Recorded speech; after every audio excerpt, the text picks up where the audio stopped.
हमारे last lecture के अंदर हमने यूनिट 1 को फिनिश कर दिया था और आज के इस लेक्चर के अंदर हम पार्टनरशिप के यूनिट 2 को स्टार्ट करेंगे। और यूनिट 2 में अगर आप यहाँ पर देखोगे तो आपके पास काफ़ी सारे प्रोविजंस हैं और relation of the partners, so between the partners. इसमें से कुछ कुछ टर्म्स आपको ऐसे लगेंगे कि आपने शायद अकाउंट्स में भी इसको पढ़ के रखा होगा, जैसे कि incoming partner, that is introduction of a new partner, retirement, insolvency, death, ये सब आपने ऑलरेडी पढ़ा है। एक्सपल्शन ऑफ पार्टनर एक नया कॉन्सेप्ट होगा जो आप यहाँ पे देखोगे। इसके अलावा आप इस चैप्टर के अंदर पढ़ोगे the concept of implied authority, जो हमने एलएलपी के अंदर डिटेल में डिस्कस किया था, one for all for one. और पार्टनरशिप फर्म के अंदर ऐसा होता है कि एक पार्टनर अपने एक्टिविटीज से पूरे फर्म को और बाकी सारे पार्टनर्स को भी यहाँ पर बाइंड कर देता है। फिर हम यहाँ पे देखेंगे what are the legal provisions sorry legal provisions regulating the relations of the partner interest as well as with the third party. And form का कॉन्स्टिट्यूशन अगर हम चेंज करेंगे तो वो कैसे होगा, क्या उसमें पार्टनर्स के राइट्स होंगे, क्या उसमें उनके ड्यूटीज रहेंगे, इन सब को हम यहाँ पर देखेंगे। सो बेसिकली इंट्रोडक्शन, रिटायरमेंट, ये आ गया आपका change in the constitution of the partnership.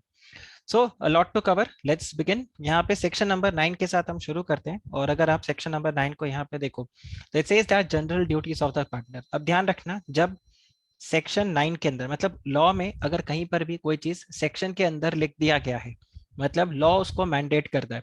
अब अगर आप इस चीज को फॉलो नहीं करो तो एक तरीके से आप क्या कर रहे हो, लॉ को वायलेट कर रहे हो, और फिर आपके ऊपर यहाँ पे आ, उसके लिए आपको पेनल्टी या पनिशमेंट जो कुछ भी रहेगा वो आपके ऊपर एप्लीकेबल हो जाएगा। तो यहाँ पर आप ध्यान रखना, जैसे आप यहाँ पे पढ़ रहे हो general duties of the partner, वैसे जब आप सीए फाइनल में आओगे तब आप ये पढ़ोगे द जनरल ड्यूटीज और the duties of the directors. तो वहां पर ध्यान रखना, अगर डायरेक्टर्स अपने ड्यूटीज को फुलफिल नहीं करते तो फिर उनके ऊपर भी उस पर्टिकुलर सेक्शन का वायलेशन हो जाता है। तो यहाँ पर क्या बताया जा रहा है, दैट ये जो पार्टनर्स है they are bound to carry. अब बाउंड टू कैरी का क्या मतलब हो गया, जैसे I am bound to teach you all, correct. अगर मैंने आप लोगों को बोला है कि सीए फाउंडेशन का लॉ मैं आप लोगों को पूरा पढ़ाऊंगा, तो आई एम बाउंड टू और I am committed to my promise, I am bound, ठीक है। बाउंड मतलब बंधना, ठीक है। जैसे उनके लिए नहीं बोला कि जब हनुमान जी लंका गए थे तो मेघनाथ जो रावण का दूसरा बेटा था, उसने जब इंद्रधनुष, अपना इंद्रधनुष बता रहा हूँ, वो ब्रह्मास्त्र चलाया, तो उसमें क्या बोलते हैं, ब्रह्मास्त्र में बंदे हनुमान, करेक्ट। तो वो क्या था, he was bound by that. वो बोला वो चाहते तो मैं उसको तोड़ सकता था लेकिन आई वॉज बाउंड की, क्योंकि वो ब्रह्मास्त्र था तो मुझे उसकी रिस्पेक्ट करनी थी, तो you are bound. So similarly here it said that the partners they are bound to carry on the business of the firm to the greatest common advantage. तो पार्टनर्स को यहाँ पे बोला है कि आप जब बिजनेस को करो, अपने फर्म के बिजनेस को करो, तो यू आर बाउंड, आपको अपने बिजनेस के मैक्सिमम एडवांटेज के लिए काम करना है। It has to be just and you have to be faithful to each other. तो एक पार्टनर अपने फर्म के साथ और दूसरे पार्टनर्स के साथ क्या रहेगा, फेथफुल रहेगा। अब फेथफुल से यहाँ पे क्या मतलब है कि आप यहाँ पे कोई भी बातों को छुपाओगे नहीं, आप कोई भी मिसकम्युनिकेशन नहीं करोगे, और एक दूसरे को आप यहाँ पे you will also render the true accounts and full information of all the things affecting the firm to any partner or the legal representative। एक क्लासिक एग्जांपल अगर मैं आपको दूं, सपोज ए और बी दोनों यहाँ पे पार्टनर्स हैं। ए मार्केटिंग के लिए जाता है और वहां पे ये कोई सामान परचेज करता है, let's say 20 rupees per KG, और वो सेलर को बोलता है कि एक काम करो, तुम बिल 25 रुपया पर केजी के हिसाब से बनाना, मैं तुम्हें पेमेंट 25 के हिसाब से करवा दूंगा, और बदले में ये जो यहाँ पे 5 रुपया एक्स्ट्रा आप मेरे जो चार्ज यहाँ पे कर रहे हो, ये 5 रुपया हम आपस में बांट लेंगे, 3 रुपया मैं रख लूंगा और सेलर 2 रुपया तुम रख लेना। तो सेलर को क्या फायदा, उसको 20 रुपए की बजाय 22 रुपया मिल जाएगा, और जो यहाँ पर बंदा है जो पार्टनर है बी, उसको यहाँ पर 3 रुपया पर केजी फुकट में मिल जाएगा। अब ये अगर आप करते हो तो यू आर वायलेटिंग सेक्शन 9, क्योंकि बी ऐसा नहीं कर सकता, you can not make secret profits. Same way A को पार्टनरशिप बिजनेस के अकाउंट्स के बारे में पूरा ध्यान है, और यहाँ पर काफी प्रॉफिट्स है या लॉसेस है, इन सब के बारे में ए की ड्यूटी है कि वो यहाँ पर बी को क्लियर इन्फॉर्मेशन दे। बी ने पूछा कितने प्रॉफिट्स है, ए बोलता है नहीं यार ज्यादा प्रॉफिट्स नहीं है। तो अगर आप इस तरह से झूठ बोलते हो तो this is what you are violating section number 9। So the partner should carry on the business of the firm to the greatest common advantage, and later they should render any partner or his legal representative full information of all the things which is affecting the firm, and you must also observe utmost good faith in dealing with the other partners. तो ध्यान रखना ये utmost good faith, ये अच्छा word है, आप exam में अपने आंसर के अंदर इसको लिख सकते हो। All the partners are bound to render accounts to each other, but where some of the accounts are kept by one of them, prima facie he would be the proper person to explain and give full information about them। तो जैसे मैंने यहाँ पे आपको बताया, ए और B में से ए है जो अकाउंट्स को सिर्फ मेंटेन करता है, तो यहाँ पर सारे एक्सप्लेनेशन और सारे आंसरेबिलिटी या जो भी आंसरेबल होगा वो कौन होगा, ए होगा। तो यहाँ पर वैसे ही बताया, in a transaction between the partners for the sale और purchase of a share in a firm, if one partner is better acquainted मतलब उसको ज्यादा पता है अकाउंट्स के बारे में, ठीक है, तो ये उसकी ड्यूटी है to disclose all the material facts to the other partner. तो ये आपके पास सेक्शन नंबर 9 है, ये एक जनरल ड्यूटी हो गया। दूसरा यहाँ पे आता है ड्यूटी टू इंडेमनीफाई। अब इंडेमनिटी के बारे में आप कॉन्ट्रैक्ट एक्ट का पार्ट है, जब सीए इंटरमीडिएट में आओगे तब आप इंडेमनिटी के बारे में और डिटेल में पढ़ोगे। एज ऑफ नाउ अगर आप चेक करो तो इंडेमनिटी का मतलब होता है अगर आपको कोई नुकसान हुआ तो उस नुकसान की भरपाई मैं कर दूंगा, तो ये आ जाता है इंडेमनिटी। ध्यान रखना, अगर आपको कोई नुकसान हुआ तो उस नुकसान की भरपाई मैं आपको करके दे दूंगा। तो यहाँ पर बताया कि अगर किसी पार्टनर की वजह से फर्म को कोई नुकसान हुआ तो the partner shall indemnify the firm for any loss which is caused to it, it मतलब फर्म, बाय हिज फ्रॉड, मतलब पार्टनर के फ्रॉड की वजह से और बिजनेस को करते वक्त, काम करते वक्त उसने कुछ फ्रॉड किया और उसकी वजह से फर्म को कोई नुकसान हुआ, तो यहाँ पर ये पार्टनर की ड्यूटी है कि वो इसको लॉस की भरपाई फर्म को करे। सी ऑर्डिनरी कोर्स ऑफ बिजनेस में कोई नुकसान हुआ, सपोज करो ए बी सी डी ये चारों शेयर ट्रेडर्स है, ठीक है, अभी सपोज करो डी ने कोई पर्टिकुलर कंपनी के शेयर को परचेज किया और बाद में उसमें नुकसान हो गया, तो यहाँ पर आप डी को आंसरेबल नहीं कर सकते कि चलो लॉसेस की भरपाई आप ही करो, क्योंकि ऑब्वियसली बात है ये प्रॉफिट और लॉसेस सबको शेयर करने के लिए। बट यहाँ पर बात आ रहा है कि डी ने फ्रॉडुलेंटली यहाँ पर कोई इस तरह से करके ट्रेडिंग किया, तो डी की रिस्पॉन्सिबिलिटी होगी कि वो यहाँ पर इस फ्रॉड को इंडेमनीफाई करे, अपने बाकी पार्टनर्स को कॉम्पेंसेट करे कि देखो मेरी वजह से जो फर्म का नुकसान हुआ, जो आप लोगों का नुकसान हुआ है, उसकी भरपाई मैं यहाँ पे पूरा कर रहा हूँ। तो ये दिया हुआ आपको, the partner committing fraud in the conduct of the business of the firm must make good the losses sustained by the firm and his misconduct and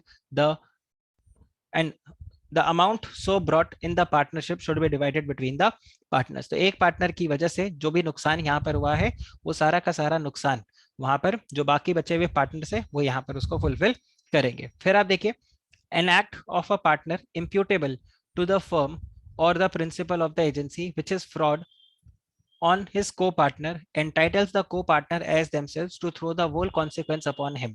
तो यहाँ पर वही बताया कि प्रिंसिपल ऑफ एजेंसी है, ठीक है, तो प्रिंसिपल और agent, one partner is acting as a principal for the other and he is also acting agent for the other.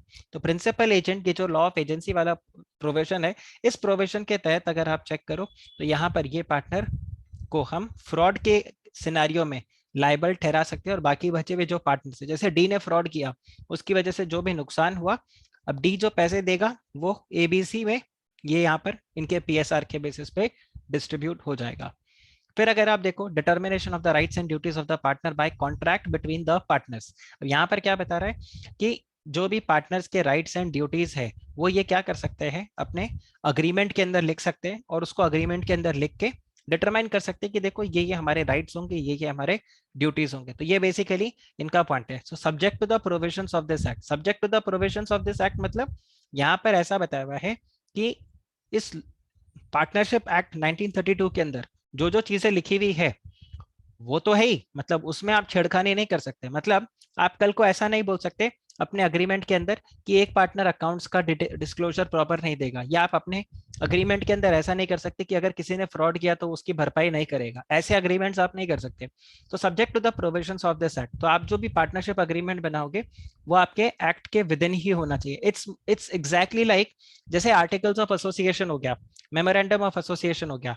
Articles and memorandum of association क्या रहता है, जो आपका एक्ट है, एक्ट के विद इन ही रहना चाहिए, कंपनीज एक्ट के विद इन रहना चाहिए, कंपनीज एक्ट के बियॉन्ड आप नहीं जा सकते। तो यहाँ पर बताया है, subject to the provisions of this act the mutual rights and duties of the partner may be determined by a contract.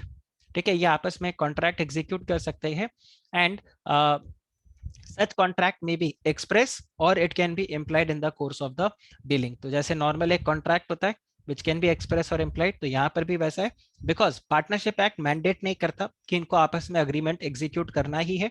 तो अगर ये आपस में ऐसा एक कॉन्ट्रैक्ट या एग्रीमेंट एग्जीक्यूट करते हैं तो फिर वहां पर ये अपने म्यूचुअल राइट्स एंड ड्यूटीज को क्लियरली डिफाइन करके दे सकते हैं। और ऐसा नहीं कि एक बार आपने कमिटमेंट कर दी उसके बाद आप अपने आप की भी नहीं सुन सकते। ऑब्वियसली आप सुन सकते हो, you we are not Salman Khan और वी आर नॉट राधे। तो यहाँ पर बताया हुआ है सच कॉन्ट्रैक्ट्स मे बी वेरिड, ठीक है। आपको फ्यूचर में अगर लगता है कि इन टर्म्स को चेंज करना तो आप कर भी सकते हो। एंड आई थिंक आपने अकाउंट्स के अंदर पढ़ा भी होगा कि पहले पीएसआर था 3:2:1, फिर पीएसआर को चेंज कर दिया और बोला अब हम सब इक्वल पार्टनर्स है, फिर आप गुडविल का एडजस्टमेंट अकाउंट्स में जैसे पढ़ते हो, ये एग्जैक्टली सेम प्रोविजन है। और आप क्यों ऐसा कर सकते हो? बिकॉज पार्टनरशिप एक्ट आपको ऐसा अलाउ करता है। एक ये पॉइंट है, मुझे लगता है इसके ऊपर आपको एग्जाम में क्वेश्चन डेफिनेटली देखने को मिलेगा, agreement in restraint of trade. तो यहाँ पर बताया हुआ है कि एक पार्टनर जो है उसको आप बांध सकते हो, ठीक है। एक पार्टनर जो है आप उसको बांध सकते हो कि वो कॉम्पीटिंग बिजनेस के अंदर एंटर नहीं करे। तो सपोज ये जो पार्टनर्स है ABCD, ये जो पार्टनर्स है, ये पार्टनर्स है सपोज करो इलेक्ट्रॉनिक्स आइटम के अंदर, ठीक है। अब यहाँ पे ए बोलता है मैं अपनी भी एक इलेक्ट्रॉनिक्स की दुकान खोलूंगा। तो यहाँ पर पार्टनरशिप अग्रीमेंट के अंदर ये एक ऐसा क्लॉज डाल सकते हैं कि ए जब तक आप यहाँ पे पार्टनर हो तब तक आप इलेक्ट्रॉनिक्स का दुकान पर्सनल बेसिस पे आप नहीं कर सकते, या फिर पार्टनरशिप बिजनेस कंप्लीट होने के बाद उसी जुरिस्डिक्शन के अंदर, उसी जिस स्टेट में हमारा ये बिजनेस है उस स्टेट में या उस सिटी में, तो सर्टेन रेस्ट्रिक्शंस के साथ आप ये काम कर सकते हो। सो इफ यू रिमेंबर, हमने एक्सेप्शंस भी पढ़ा था section 27 of the contract act के अंदर, और यहाँ पर भी आपको वैसे ही दिया हुआ है। तो आप ये देखो, यहाँ जो वर्ड शुरू हो रहा है, not with standing anything contained in section 27 of the Indian contract act. इसका क्या मतलब हुआ है? बोला देखो, section 27 of the Indian contract act जो कि agreement in restraint of trade को वॉइड बोलता है, उसको एक बार तुम साइड में रखो, ठीक है। आप उसको बिल्कुल एक बार साइड में रखो। एक बार सेक्शन 11 जो यहाँ पे बोल रहा है उसकी बात सुनो। और सेक्शन 11 यहाँ पे क्या बोलता है कि ये जो कॉन्ट्रैक्ट्स पार्टनर्स आपस में एग्जीक्यूट कर रहे हैं, इसमें they can provide that the partner shall not carry on the business other than that of the firm while he is a partner। सो यहाँ पर आपको बाकी बिजनेस करने से रोका भी जा सकता है और कॉम्पिटिंग बिजनेस में भी आपको एंटर करने से रोका जा सकता है। सो partnership is a relation eminently depending on the consent of the partners। now eminently depending on the consent of the partners मतलब कि यहाँ पर ज्यादातर ये किसके ऊपर डिपेंड करता है कि सारे के सारे पार्टनर्स उन टर्म्स एंड कंडीशंस के ऊपर अग्री करते हैं कि नहीं करते हैं, not only for its existence but also for the terms of the agreement and in all things consistent with its essential nature and purpose, and an agreement to become person in the first instance or to vary the terms need not be manifested for any particular form. तो यहाँ पर वही बताया है कि ऐसा नहीं है कि किसी एक पर्सन के हिसाब से ही आपका सब काम चलेगा। The partners they can change the terms, और यहाँ पे कोई भी अग्री करके यहाँ पे पार्टनर बन सकता है, बाद में उस टर्म्स को वेरी भी कर सकता है। तो ऐसा कोई यहाँ पर प्रॉब्लम नहीं। बस खाली यहाँ पर क्या है, जो पॉइंट्स यहाँ पे आपको बताए, it eminently depends on the consent of the parties. तो आपके जो पार्टीज है, जो पार्टनर्स है, उनका कंसेंट होना चाहिए। कंसेंट अगर है तो फिर आप उन टर्म्स को चेंज भी कर सकते हो।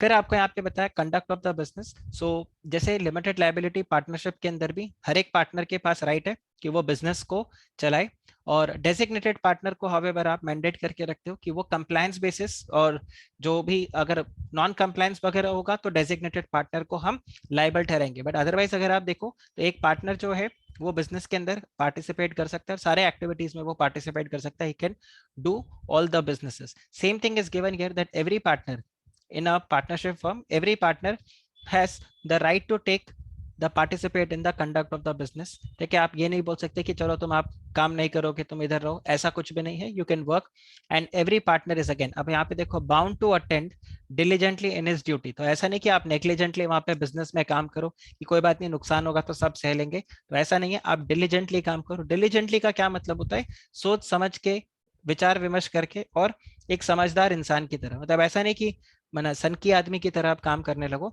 डिलीजेंटली एक प्रॉपर से, बिल्कुल जो एक बोलते हैं ना, इन्फॉर्म डिसीजन जिस हिसाब से आप लेते हो, ताकि आपको कोई पूछे कि आपने अगर ये डिसीजन लिया या आपने ये काम किया तो क्यों किया, तो आप बता सकते हो इस चीजों की वजह से मैंने किया, या इन पॉइंट्स को ध्यान में रख के मैंने काम किया, या ऐसा नहीं कि नहीं मेरा मन किया तो मैंने काम कर दिया। So that is not diligent. Then any difference arising as a ordinary matter connected with the business may be decided by the majority of the partners। अब देखो, जहां चार बर्तन है वहां पक्का वो बजेंगे भी, फॉर श्योर है। ये आपने कहावत हमेशा सुनी भी होगी कि घर पे भी ऐसे बोलते हैं ना कि चार लोग हैं तो झगड़ा है, राइट। नहीं तो अगर परिवार है तो झगड़ा है, परिवार नहीं तो फिर झगड़ा भी किस बात का। तो इसी तरह से बात होता है कि देखो जहां पर इतने सारे लोग हैं, दो इससे ज्यादा लोग हैं, इनफैक्ट दो लोगों के बीच में भी डिफरेंसेस आ जाते हैं यहाँ पे। ठीक, तो यहाँ पर वही पॉइंट बताया कि देखो इतने सारे पार्टनर्स है, ये सारे पार्टनर्स में जरूरी नहीं कि ये सब एक ही बात पे हर समय अग्री करते जाएं। ठीक है, हो सकता है इनके बीच में कभी कोई डिफरेंसेस भी आ जाए। हो सकता है कि यहाँ पर ये दो पार्टनर्स बोले कि नहीं ये पर्टिकुलर बिजनेस हमें नहीं करना चाहिए, या कोई भी एक डिसीजन है हमें नहीं लेना चाहिए, और तीन पार्टनर्स यहाँ पे बोलते हैं हाँ हमें डिसीजन लेना है। तो यहाँ पर वही बताया हुआ है, इस तरह के सिचुएशंस के लिए जहां पर कुछ लोग ना बोल रहे हैं कुछ लोग हाँ बोल रहे हैं, तो बोलते हैं इस तरह से आप अगर कोई सिचुएशन आ जाता है तो आप डिसीजन ले लो taking into consideration majority of the partners. तो अगर majority of the partners agree कर जाएंगे तो आप ये बिजनेस को यहाँ पे कर सकते हो। हालांकि जैसे मैंने आप लोगों को शायद पहले भी बताया था कि हमारा देश का जो संविधान है, हमारा जो देश है वो कैसा है, constitution says we the people. हम किस तरह के लोग हैं कि हम हर एक को एक मौका देते हैं कि आप अपनी बात सामने रखो। राइट, आप भले ही हमारा आपसे मतभेद हो बट आप अपनी बात अपने सामने रखो, हम उसको सुनेंगे और फिर बेसिकली जो डिसीजन लेना है वो डिसीजन लेंगे। आप पार्लियामेंट में भी देखो, जब भी कोई बिल प्रेजेंट होता है एक्ट बनने के लिए या कोई अमेंडमेंट आता है तो उसको प्रेजेंट किया जाता है पार्लियामेंट में, उसके ऊपर डिस्कशन होता है, कुछ लोग अपोज करते हैं कुछ लोग फेवर करते हैं, और फिर वो सब करके लास्ट में हम डिसीजन लेते हैं। हमने अजमल कसाब को भी क्या किया, एक reasonable opportunity of being heard दिया, जबकि हमारे पास पूरा एविडेंस था कि उसके हाथ में बंदूक है, उसने काफी लोगों को मारा।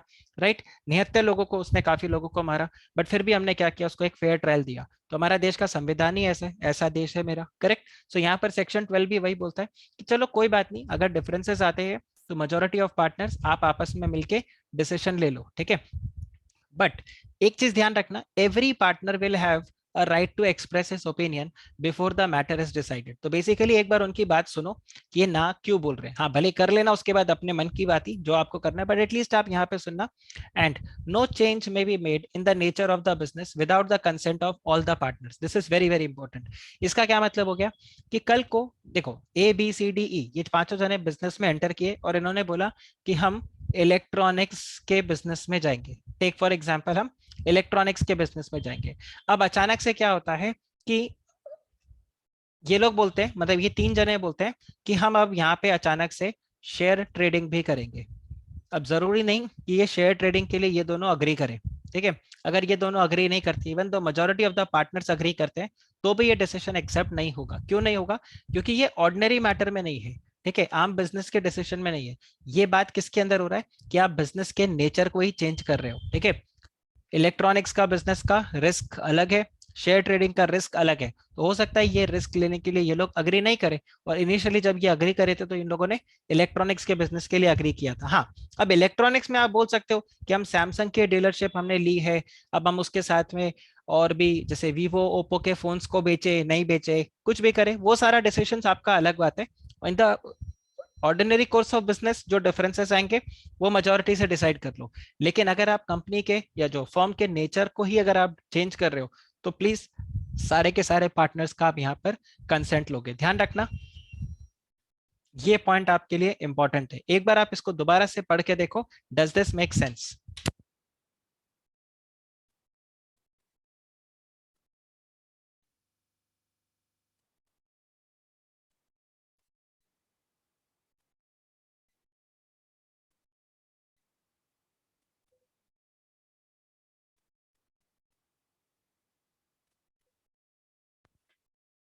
Does this make sense?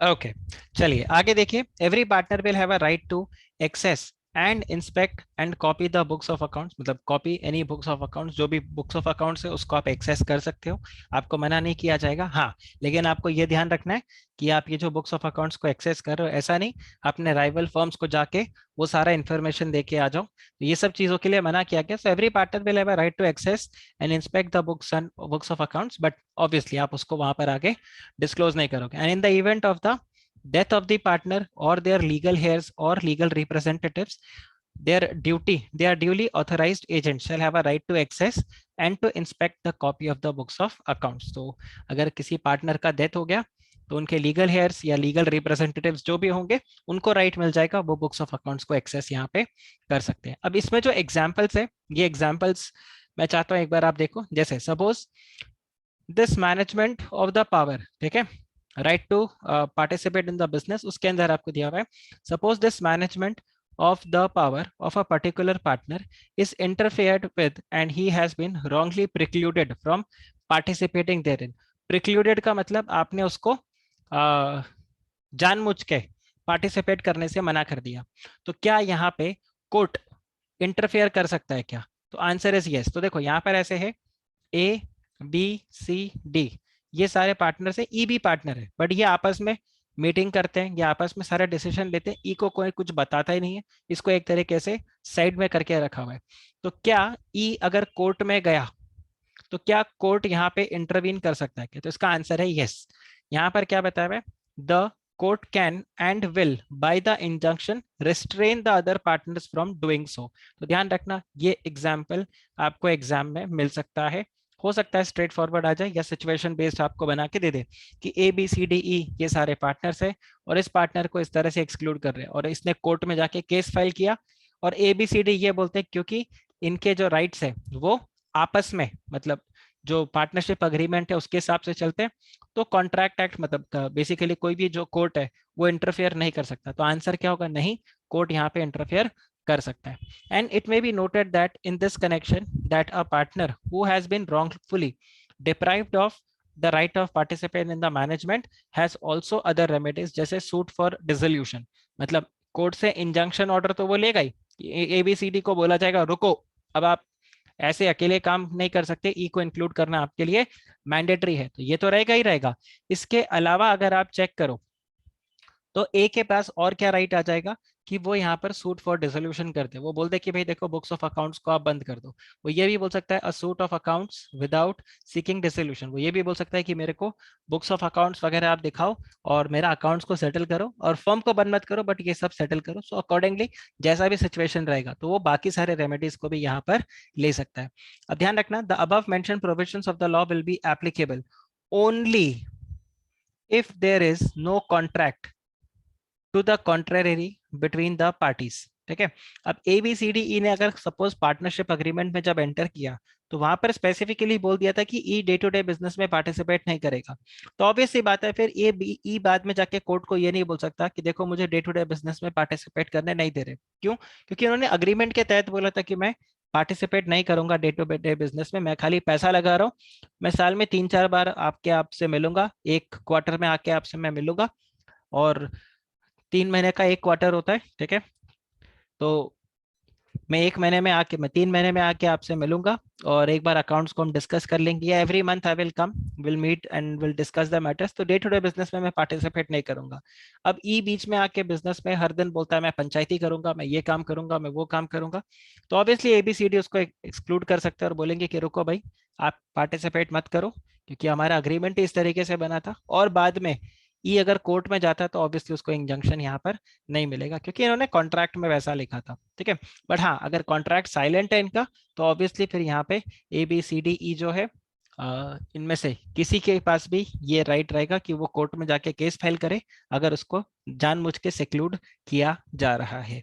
Right, तो ये पॉइंट बता कि अगर इनके पास में कोई अग्रीमेंट है कि कुछ पार्टनर्स को आपने ऑलरेडी मैनेजमेंट दे के रखा हुआ है, then the court will normally be unwilling to interpose with the management of such of the partner unless it's clear made out that something which was done is illegally or it is done in the breach of the trust of such partners। फिर आप देखिए right to be consulted, तो ये वाला point आया जो मैंने आपको ऑलरेडी इधर एग्जांपल दिया था, right to access books of accounts, और ये सेम है। नेक्स्ट अगर आप देखो तो आपके पास यहाँ पे आएगा mutual rights and the liability. अब म्यूचुअल राइट्स एंड लायबिलिटीज में अगर आप देखो तो सब्जेक्ट टू द कॉन्ट्रैक्ट, तो अगेन अगर आप यहाँ पे देखो तो वर्डिंग क्या यूज किया है, subject to the contract between the partners, मतलब पार्टनर्स के बीच में जो अग्रीमेंट है उसके हिसाब से ही यहाँ पर आगे म्यूचुअल राइट्स एंड लायबिलिटीज को सेट किया जाएगा। और यहाँ पर क्या बताए कि अगर कॉन्ट्रैक्ट में लिखा है कुछ तो वही चलेगा, लेकिन अगर कॉन्ट्रैक्ट साइलेंट है तो a partner is not entitled to receive remuneration. भाई आपका खुद का बिजनेस, आप किस बात का रेम्यूनरेशन ले रहे हो? Partners are entitled to equal share, ये आई थिंक आपने अकाउंट्स के अंदर भी पढ़ा होगा। If the partnership agreement is silent तो 6 पॉइंट्स होते हैं, वो आपके लिए बाय डिफॉल्ट सेट हो जाता है। ठीक है, तो ये वही वाले पॉइंट्स है कि पार्टनर को कोई रेम्यूनरेशन नहीं मिलेगा, इक्वल पीएसआर रहने वाला है इनका, राइट। और इंटरेस्ट ऑन कैपिटल नहीं मिलेगा, और अगर पे करना है तो that will be paid only out of the profits. ये सब सेम आप अकाउंट्स वाला पॉइंट है, ठीक है। और अगर आप लोन देते हो पार्टनर लोन, तो पार्टनर लोन पे आपको 6% का इंटरेस्ट ही मिलेगा पर एनम, ठीक है। And a firm shall indemnify the partner, तो अगर कोई ऑर्डिनरी कोर्स ऑफ बिजनेस में या कोई इमरजेंसी सिचुएशन में इन प्रोटेक्टिंग द लॉस, इन अगर ऑर्डिनरी प्रूडेंस के अंदर एक पार्टनर ने कोई एक्टिविटी करी है, ठीक है, जिसकी वजह से उसके कुछ खर्चे वगैरह हुए, तो फॉर्म को बोला गया है आप इंडेमनीफाई करो। रिमेंबर फॉर्म ने पहले क्या बोला था, पार्टनर तुम इंडेमनीफाई करो, तुम्हारे फ्रॉड की वजह से फॉर्म को नुकसान हुआ है। अब यहाँ पर क्या हो रहा है, जो पार्टनर है उसने कुछ खर्चा किया जो बेसिकली फॉर्म को करना था, और वो खर्चे किसने किए, वो खर्चे किए इस पर्टिकुलर पार्टनर ने।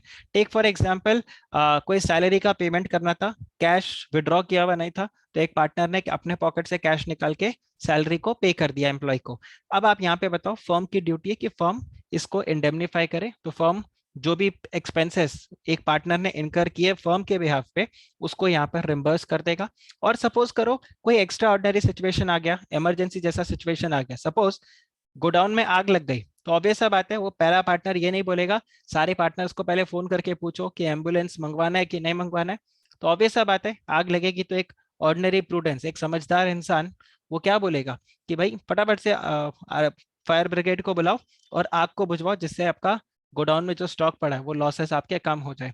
तो इमरजेंसी सिचुएशन में अगर आपने कुछ इस तरह से डिसीजन लिया और आपने कुछ खर्चे किए, तो उस चीज का पेमेंट को भी आपको फर्म से मिल जाएगा। And a partner shall indemnify, अगर उसके विलफुल निग्लेक्ट या फ्रॉडुलेंट कंडक्ट की वजह से कुछ यहाँ पर फर्म को नुकसान हुआ, मतलब जानबूझ के आपको पता है ये ट्रांजैक्शन में एंटर करने से आपको नुकसान होगा, फिर भी आप क्या कर रहे हो, आप यहाँ पर इस तरह से करके ट्रांजैक्शन में एंटर कर रहे हो जिससे फर्म को और नुकसान हो गया, तो यहाँ पर पार्टनर को बोला you will indemnify the firm for the wrongful neglect of his conduct in the firm. तो यही सारे पॉइंट्स हैं, वापस से आपको रिपीटेड इधर मिल जाएंगे एंड सेम पार्ट होता है। फिर देखिए पार्टनरशिप प्रॉपर्टी। तो पार्टनरशिप प्रॉपर्टी में आपको यहाँ पे ध्यान रखना है, इसका या मैं आपको एनालिसिस वाला जो पार्ट है वही बता देता हूँ। तो इसमें आप देखो, the expression property of the firm is also referred to as partnership property। ध्यान रखना, what is property of the firm या what is partnership property, partnership asset, joint stock, common stock, joint estate, ये सब आपके क्या है, एक ही terms है। and all these means what, all these means same, that all the property rights and interest which the firm holds is all partners collectively are entitled to। ध्यान रखना, firm और एलएलपी के केस में ऐसा नहीं था, separate legal entity का concept था। यहाँ पर सेपरेट लीगल एंटिटी का कॉन्सेप्ट नहीं है, तो जो फर्म का है वही पार्टनर्स का है, same like your sole proprietorship. जैसे मैंने आपको बोला गड़ा इलेक्ट्रॉनिक्स किसका, जेठालाल का, और जेठालाल किसका, मतलब अभी गड़ा इलेक्ट्रॉनिक्स मत बोलना, राइट। बट सिनेरियो यहाँ पर वही है कि बिजनेस ओनर का है, ठीक है, तो यहाँ पर सेम रहता है क्योंकि सेपरेट लीगल एंटिटी नहीं है। बट आप ये नहीं बोल सकते रिलायंस किसका, मुकेश अंबानी का। Why, because mister Mukesh Ambani is a shareholder and Reliance industry is a separate legal entity, so there you can not say it's same. So the property which is deemed as belonging to the firm in the absence of any agreement between the partners showing contrary intention is comprised of the following terms। जिसमें आपको बताया है कि firm के सारे property rights interest which a partner may have brought in the common stock, तो जो भी प्रॉपर्टी राइट्स इंटरेस्ट एक पार्टनर लेके आता है, इनकमिंग पार्टनर, वो यहाँ पे फर्म का पार्ट बन जाएगा, फर्म के कॉमन मतलब जो पार्टनरशिप प्रॉपर्टी है उसका पार्ट बन जाएगा। इसके अलावा कोई भी प्रॉपर्टी राइट्स इंटरेस्ट जो कि एक फर्म ने खुद खरीदा, अक्वायर्ड बाय द फर्म और purchased by the firm, right, in the course of business, वो भी फर्म का प्रॉपर्टी बनेगा। तो ए बी सी तीनों ने पार्टनरशिप बिजनेस शुरू किया, उन्होंने पैसे कंट्रीब्यूट किए, तो वो भी पार्टनरशिप प्रॉपर्टी हो गया। बाद में फर्म ने कुछ एसेट्स को खरीदा, वो भी पार्टनरशिप प्रॉपर्टी हो गया। और यहाँ पर बताया हुआ है गुडविल ऑफ द बिजनेस, तो जो ओवर द टाइम यहाँ पर गुडविल जनरेट होता है, चाहे वो गुडविल को खरीदे, ये गुडविल क्या हो जाएगा, बेसिकली फर्म का ही प्रॉपर्टी हो जाएगा। Now the determination of the question whether a particular property is or is not of the firm ultimately depends on the real intention or the agreement of the partners। एक simple सा point आप देखो, A B C D, ठीक है, चारों जने partners है। D यहाँ पे मार्केटिंग का काम करता है, मार्केटिंग का काम करता है इन द सेंस डी जाके जो प्रोस्पेक्टिव क्लाइंट्स है, बाकी कस्टमर्स है, उन लोगों से मिलता है, उनके ऑर्डर्स लेता है, उनको पेमेंट्स वगैरह जो करना है, उनका वो इनवॉइसेस वगैरह लेकर आता है, तो ये सारा काम वो करता है।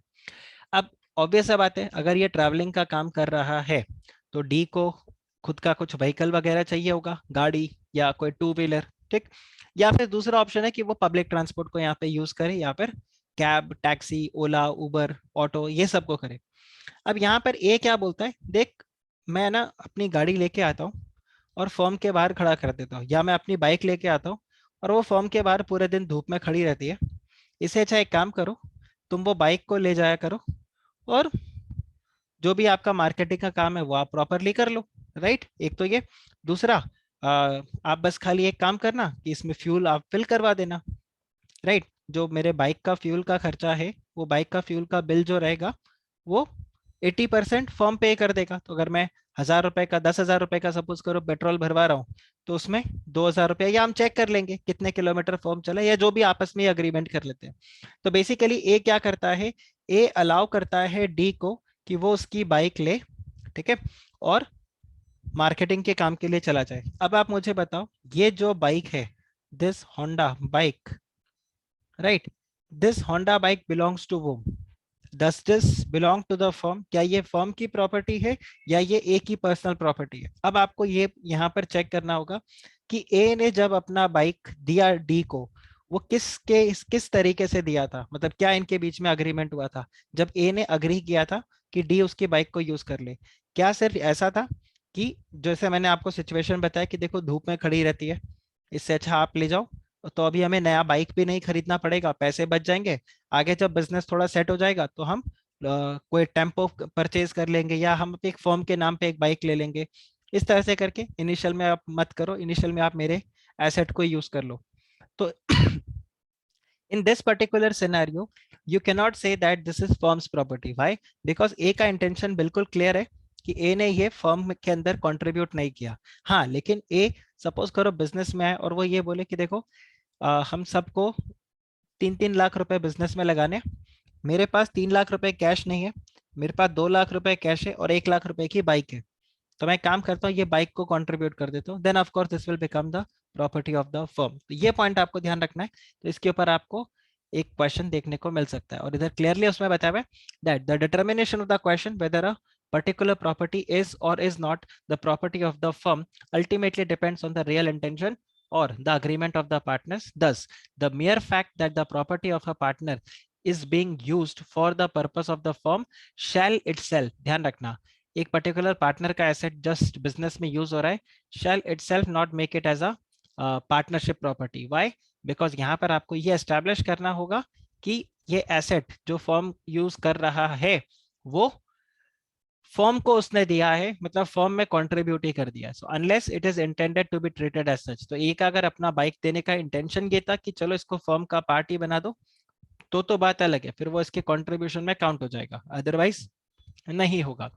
Partners may by an agreement at any time convert the property of any partner or the partners or the separate property of any partner into the partnership property. So हो सकता है कुछ टाइम बाद ए ऐसा बोले, एक काम करो हम नई बाइक खरीदते हैं, इससे अच्छा एक काम करो, ये जो बाइक है मेरी, इसको फॉर्म के अंदर मेरा कंट्रीब्यूशन ही मान लो।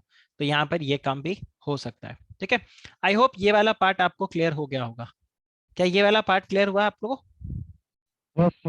ओके, इसके ऊपर हो सकता है फिर आपको एग्जाम में एक क्वेश्चन मिल जाए कि पार्टनर्स में डिस्प्यूट हो गया कि ये पर्टिकुलर पार्टनरशिप प्रॉपर्टी है कि नहीं, तो ये इसके ऊपर आपको क्वेश्चन मिलेगा। फिर अगर आप गुडविल को देखो तो गुडविल इज बेसिकली व्हाट, मतलब जितना इजीली आप उसको अकाउंट्स में कैलकुलेट करते हो, ठीक है, इतना इजीली इसको प्रैक्टिकली एसर्टेन करना इजी होता नहीं है, it becomes difficult. And why it is difficult? Simple reason कि गुडविल बहुत ही सब्जेक्टिव मैटर है। सब्जेक्टिव मैटर इसका क्या मतलब होता है कि आप गुडविल को प्रॉफिट्स के साथ मल्टीप्लाई करते हो। अब number of year purchase exam में तो आपको दिया हुआ रहता है 3, 5, 2, 1 जो भी होगा, पर practically number of year purchase आपको फाइंड आउट करना पड़ेगा, और भी बहुत सारे फैक्टर्स होते हैं जिसके बेसिस पे आप गुडविल को कैलकुलेट करते हो। इसीलिए यहाँ पर क्या बताया हुआ है that goodwill is a concept which is very easy to understand but it is difficult to define, and goodwill may be defined as the value of the reputation of the business house in respect of the profits. Okay, which is expected in future over and above the normal profits which is earned by the firm. तो ये basically क्या हो गया, super profit का बात कर रहा है। It's talking about the super profit, and super profit के बेसिस पे आप क्या करते हो, गुडविल को कैलकुलेट कर रहे हो। और यहाँ पर वही बताया हुआ है कि अगर फर्म का कोई गुडविल निकला तो that is the property of the firm, और हर पार्टनर का आपस में इसमें इनका शेयर रहेगा। हालांकि गुडविल को डिफाइन नहीं किया गया है इन द प्रोविजंस और in the contract act.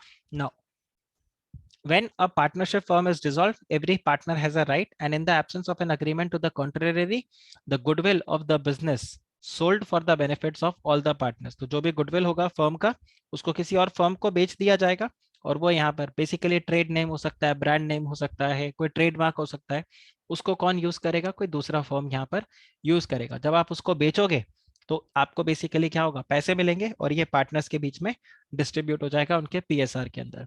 Goodwill is a part of the property of the firm. It can be sold separately or along with the other properties of the firm. Now, any partner may upon the sale of the goodwill of the firm make an agreement with the buyer that such partner will not carry on the business similar to that. So यहाँ पर भी वही same point हो गया, मैंने Domino's का brand खरीद लिया, अब डोमिनोज वाला बोलता है चलो ठीक है मैं नए नाम से पिज्जा बनाता हूँ, तो ऑब्वियसली मैं उसको मना कर सकता हूँ कि नहीं आप यहाँ पर पिज्जा नहीं बनाओगे। तो this is part is given here. So such agreement will be valid if the restrictions imposed are reasonable. ये तो सेक्शन 27 के अंदर हमने ऑलरेडी डिस्कस किया था। और ये प्रॉपर्टी ऑफ द पार्टनर यहाँ पे सेम पॉइंट बताया। नेक्स्ट आपको बता रहा है application of the property of the firm. तो जो प्रॉपर्टी है फर्म की, जो प्रॉपर्टी है वो फर्म की प्रॉपर्टी फर्म के काम ही आनी चाहिए, ठीक है, उसको आप एक्सक्लूसिवली बिजनेस पर्पस के लिए यूज करोगे। तो subject to the contract between the partners, the property of the firm shall be held and used by the partners exclusively for the purpose of the business only। तो business purpose के लिए आप उसको use करोगे, उसके beyond आप उसको use नहीं करोगे। ऑब्वियसली इसके अलावा इनका कॉन्ट्रैक्ट हो सकता है कि नहीं, कोई एक पर्टिकुलर पार्टनर है वो इसको पर्सनल यूज के लिए भी कर सकता है, और उसके बदले जो भी पेमेंट होगा वो करेगा, या जो भी पार्टनर पर्सनल यूज के लिए एसेट्स को यूज करता है उसका वो यहाँ पर पेमेंट दे देगा, तो that is fine. But otherwise यहाँ पर बताया हुआ है कि जो प्रॉपर्टी ऑफ द फर्म है that should be used exclusively for the purpose of the business. फिर आगे यहाँ पे बताया personal profit which is earned by the partner. तो इसका मैंने आपको लेक्चर के बिल्कुल स्टार्ट में डिस्क्रिप्शन दे दिया था कि अगर आपने कोई भी ट्रांजैक्शन किया जिससे बेसिकली आपने सीक्रेट प्रॉफिट्स बनाए, ठीक है, तो आपको यहाँ पर उसको रीपे करना पड़ेगा फर्म को, यू विल हैव टू पे दैट। सो ABCD एस्टैब्लिश्ड, मैं सीधा एग्जांपल ही ले रहा हूँ यहाँ पे। सो ABCD established a partnership firm of refining sugar. A, who was himself a wholesaler grocer, was entrusted with the work of selection and purchase of sugar. Now, as a wholesaler grocer, A was well aware of the variations in the sugar market and had suitably sense of proprietary as regard to the purchase of the sugar. तो obviously वो उस business में काफी time से है, वो grocer है, तो उसको चीनी के भाव पता है, मार्केट में कैसे क्या घूमेगा। He had already in the stock purchased the sugars at the lower price and sold it to the firm when it was needed without informing that the sugar belonged to him।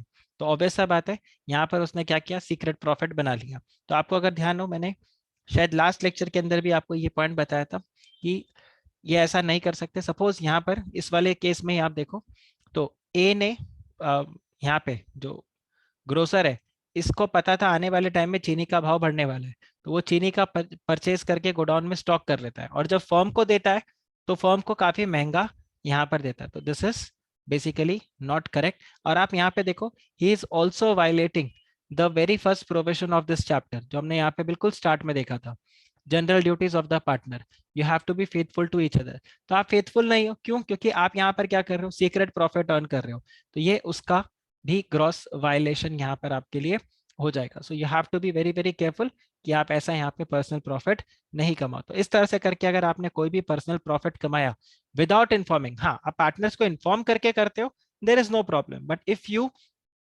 Do not inform your partners और secretly आप ये profit करते हो, तो in that case A will be bound to return the profit to the firm, of course subject to the contract between the partners. अब suppose करो यहाँ पर कॉन्ट्रैक्ट में इन्होंने ऐसा लिख लिया है जहां पर ए बोल रहा है कि बॉस मैं अपनी तरफ से जो भी शुगर आप लोगों को बेचूंगा उसका मेरे से कोई हिसाब नहीं मांगा जाएगा, और ना ही मैं डिस्क्लोज करूंगा कि मैंने शुगर कितने में खरीदा है। आपको शुगर चाहिए, मैं शुगर सप्लाई कर दूंगा, मार्केट प्राइस पे शुगर सप्लाई करूंगा। हाँ, मैं एक चीज की गारंटी दे सकता हूँ, क्वालिटी अच्छी होगी, बट प्राइस के मामले में कोई नेगोशिएशन मेरा नहीं होगा। तो ठीक है, कोई दिक्कत नहीं, क्योंकि आपने यहाँ पे डिस्क्लोज कर दिया, so this is not fraud. तो ये पॉइंट आपको ध्यान रखना है। सेम वे आप एग्जाम्पल नंबर 4 को अगर आप देखो, ABCD started a business in a partnership for importing salt from foreign port and selling it at Chittagong। Chittagong कहाँ पर है? बांग्लादेश में। तो Indian contract act and Indian partnership act जब लिखा गया था, तो ये सब आजादी के पहले का लिखा गया था, इसीलिए आपको यहाँ पर चिटगोंग दिख रहा है एग्जाम्पल के अंदर, और ये बेयर एक्ट से उठाकर ही एग्जाम्पल को यहाँ पर लिखा गया है।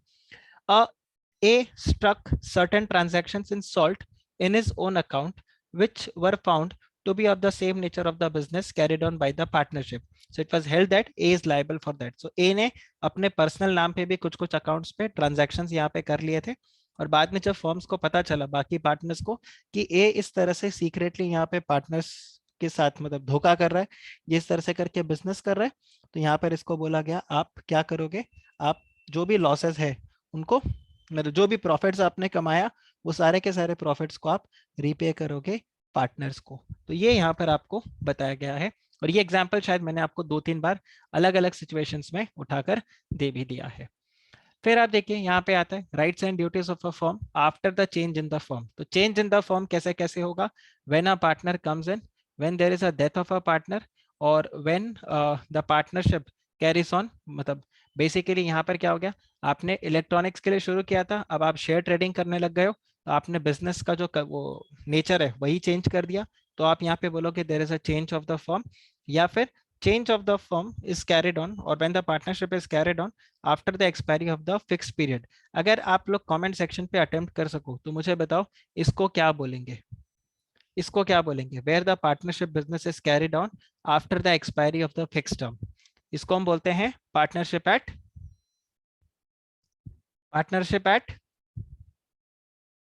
लास्ट चैप्टर में हमने पढ़ा था,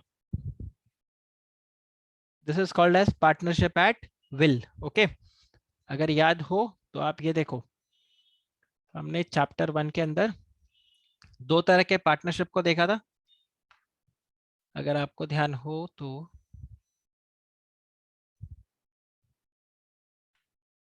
ये देखिए, partnership for the fix period and partnership at will.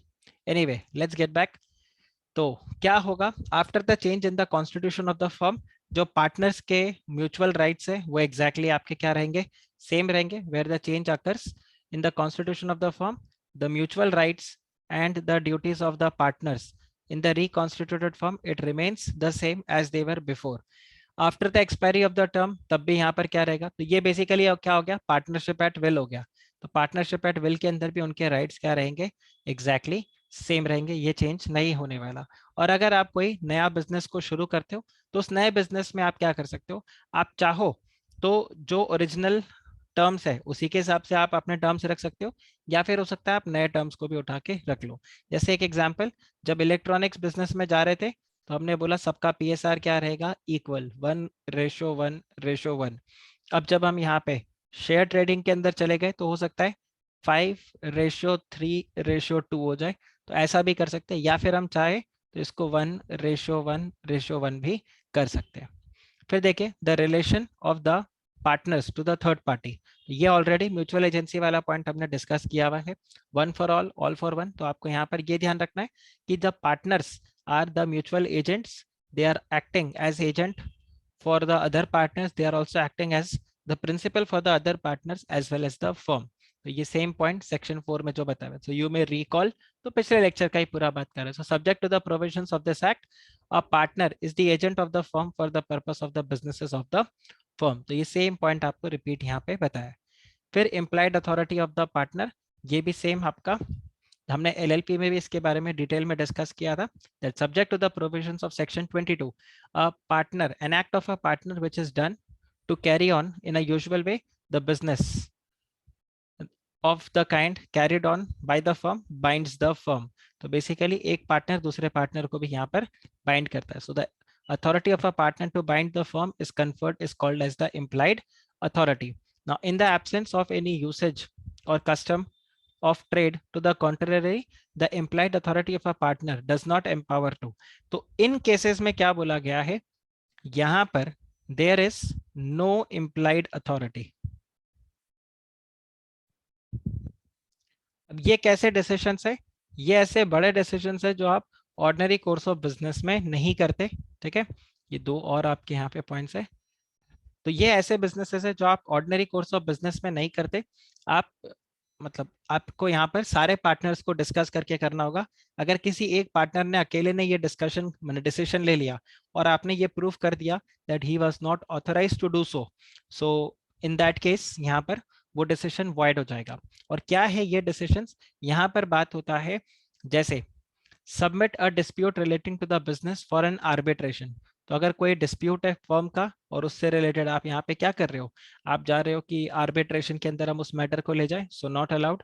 Then opening a bank account, ठीक है, कॉम्प्रोमाइज और relinquish any portion of a claim, firm को किसी से पैसे लेने हैं और कोई जो पार्टनर है, एक पार्टनर जाके बोल के आ जाता है चलो ठीक है चलो माफ किया तुम्हारा ये पेमेंट, तो ऑब्वियसली इस तरह से नहीं होगा। हाँ, अगर सबने मिलकर ऐसा बोला या किसी ने उसको बोला है कि चलो ठीक है उस पर्टिकुलर क्रेडिटर को बोल दो, डेटर को बोल दो कि पेमेंट ना करे तो भी चलेगा, तब तो बात अलग है, अदरवाइज नहीं। फर्म ने केस फाइल किया हुआ है, एक पार्टनर जाके केस को विड्रॉ कर लेता है, not allowed. Admit any liability, कि हम मानते हैं कि हाँ हमें ये पेमेंट करना है, that is not allowed. Acquire any immovable property on behalf of the firm, transfer the immovable property, किसी प्रॉपर्टी वगैरह को बेच रहा है, या फिर enter into partnership on behalf of the firm, तो नॉट अलाउड। तो ये पॉइंट्स आपको यहाँ पर ध्यान रखना है कि इनमें आपको एक पार्टनर दूसरे पार्टनर को या फर्म को बाइंड नहीं कर सकता। There would be no implied authority in these cases, right. इसका जो एनालिसिस वाला पार्ट है ये मैं आप लोगों को रेकमेंड करूंगा दैट इसको आप लोग अपने से रीड कर लो। तो जो पॉइंट्स अभी मैंने आप लोगों को समझाया वही एग्जैक्ट आपको यहाँ पर देखने को मिलेगा। So in order to bind the firm क्या होना चाहिए, ये इंपॉर्टेंट है। ये वैसे ये इसके ऊपर वाला पॉइंट भी इंपॉर्टेंट है but this is also important. यहाँ पर क्या आ रहा है that in order to bind the firm an act और द इंस्ट्रूमेंट डन और executed by a partner, right, it should be executed in the firm's name और in any other manner expressing और implying the intention to bind the firm, तब जाकर आप यहाँ पे execute कर पाओगे। जैसे आपने चेक साइन कर दिया और आपने चेक साइन किया और अपने पर्सनल नाम पे चेक साइन कर दिया, वहां पर आपने लिखा नहीं। जब देखो इस तरह से करके कोई सिग्नेचर होता है, जैसे अगर मैं लिखता हूँ आनंद कनकानी तो यहाँ पर नीचे आता है ऑन बिहाफ ऑफ, या फिर इस तरह से लिखा हुआ रहता है डायरेक्टर और फिर कंपनी का नाम इस तरह से, पर ऐसा कुछ लिखा हुआ नहीं था, सिर्फ आनंद कनकानी मैंने वहां पे साइन कर दिया, नीचे ये नहीं बताया on behalf of the firm या डायरेक्टर ऑफ दिस कंपनी इस तरह से करके। तो यहाँ पर इस केस में क्या हो जाएगा, मैं पर्सनली लायबल हो जाऊंगा। जो थर्ड पार्टी है वो ये बोल सकता है मैं फर्म को नहीं जानता, मैं कंपनी को नहीं जानता, मैं आपको जानता हूँ, ठीक है, और आपने जब साइन किया तो आपने बताया नहीं कि आप किसके पार्टनर हो या आप पर्सनली कर रहे हो, तो यहाँ पर फर्म बाइंड नहीं होगा। तो ये पॉइंट आता है। जैसे ये आप देखो x a partner, by the way ये एग्जाम्पल भी शायद एग्जाम के अंदर आया हुआ है।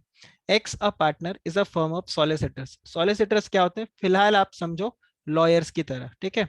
अब एक फर्म है जिसके अंदर बहुत सारे लॉयर्स हैं, उसमें से एक पार्टनर क्या करता है, जाके पैसे बोरो करता है और प्रोमिसरी नोट एग्जीक्यूट कर देता है विदाउट द अथॉरिटी फर्म के नाम पे। ना जो बाकी पार्टनर्स हैं वो बोल देंगे कि we are not liable for this particular note, why, क्योंकि आप देखो लॉयर्स के बिजनेस में प्रोमिसरी नोट एग्जीक्यूट करना क्या ये आम बात है? आंसर इज नो, और प्लस उसका कोई अथॉरिटी भी नहीं था। देखो अगर ऑर्डिनरी कोर्स ऑफ बिजनेस में हो तो आपको एक्सप्रेस अथॉरिटी की जरूरत नहीं है। यही मैं बोलूं कि X was a partner of a firm who were traders, then there is no problem, क्योंकि ट्रेडिंग फर्म के अंदर प्रोमिसरी नोट एग्जीक्यूट करना is on the ordinary course of business, तब तो चलता। लेकिन लॉयर्स के केस में ऑर्डिनरी कोर्स ऑफ बिजनेस में ये फॉल नहीं करेगा, therefore in this particular case the other partners are not liable. तो ये पॉइंट आपको यहाँ पर ध्यान रखना है। इसके अलावा आप देखो if a partnership is of a general commercial nature then in that case, ये आपके लिए फिर इंपॉर्टेंट हो जाएगा। This is important, this is a past year question. तो देखो एक पार्टनरशिप फॉर्म के अंदर जनरल कमर्शियल नेचर का है तो आपको बोला गया है आप प्रॉपर्टी को प्लेज कर सकते हो, बेच सकते हो, you can buy goods on account of the partnership, you can borrow money, contract the debts, pay the debts on account of the partnership, you may draw, make, sign and endorse. तो ये सब आपको बताया हुआ है कि normal powers आपको इधर दिए हुए हैं। Extension and restriction of the forms implied authority. तो यहाँ पर आपको पॉइंट बताए कि इधर लेट्स सी दिस, अगर कोई पार्टनर जो है वो एक्सेस कैपेसिटी में काम करता है, या फिर एक पार्टनर ये नहीं बताता कि मैं पार्टनर के बेसिस पे काम कर रहा हूँ या एज अ पार्टनर मैं काम कर रहा हूँ, जो मैंने आपको अभी बताया था कि आनंद किनकानी मैंने साइन किया लेकिन नीचे नहीं लिखा ऑन बिहाफ ऑफ व्हाट। तो इन दैट केस ये फिर क्या हो जाएगा, इंडिविजुअली मैं लायबल हो जाऊंगा। जैसे A a partner he borrows rupees 1000 in the nature of in the name of the firm, but this is in excess of his authority and utilizes the same to pay off the debts of the firm. Here, the fact that the firm has contracted debts, it suggests that this is a trading firm. तो यहाँ पर this is within the implied authority to borrow for the money of the business. Now, this implied authority, as you have noticed, may be restricted by an agreement between him and the other partners. Now, if the B lender is unaware of the restriction imposed on A, the firm will be liable to pay the money to B. लेकिन अगर B को पता है तो फिर वहां पर firm liable नहीं होगा, फर्म विल बी एब्सॉल्व। लेकिन ध्यान रखना इस एग्जाम्पल के अंदर फर्म क्यों लाइबल हो रहा है, बिकॉज ये ऑर्डिनरी कोर्स ऑफ बिजनेस के अंदर यहाँ पर है। ठीक है, ये लॉ में यहाँ पे प्रिज्यूम कर लिया कि ये बेसिकली क्या है, ये एक ट्रेडिंग फर्म है। पर यही अगर वो सॉलिसिटर फर्म वाला पॉइंट आ जाएगा तो आप क्या बोलोगे, no firm is not liable. तो यहाँ पर आपको ये पॉइंट देखना होगा। तो अगेन जैसे मैंने बताया कि आप में क्वेश्चन ऑफ फैक्ट, तो बहुत सारी चीजें हैं जो आपको यहाँ पर फैक्ट्स को देखना होगा और उसके बेसिस में आप डिसाइड करके यहाँ पे जो भी डिसीजन होगा वो डिसीजन आप यहाँ पर लोगे। फिर देखिए partners authority in an emergency. So a partner has authority in an emergency to do all such act for the purpose of protecting the firm from the losses as would have done by a person of ordinary prudence in own case acting under similar circumstances, and such act binds the firm. तो ये point आ गया कि emergency situation में, जैसे मैंने बोला कि आग लग गई है, अब जब आग लगी है तो ऑब्वियसली मैं वेट नहीं करूंगा कि फायर ब्रिगेड के लिए बुलाने के लिए सारे पार्टनर से पहले मैं परमिशन लूँ, उनसे बात करूँ और फिर मैं फायर ब्रिगेड को बुलाऊं। मैं अकेले कैसे डिसीजन ले सकता हूँ? तो ऑब्वियस बात है, अकेले में जो भी डिसीजन मैंने लिया इमरजेंसी सिचुएशन के अंदर, उसके लिए फर्म फुल्ली लाइबल रहेगा। Does this make sense to all of you? Okay, if this makes sense, then from here we will start from the next lecture. Okay, तो हम next lecture में यहाँ से शुरू करेंगे। That's it for your today's lecture. Take care. Bye bye.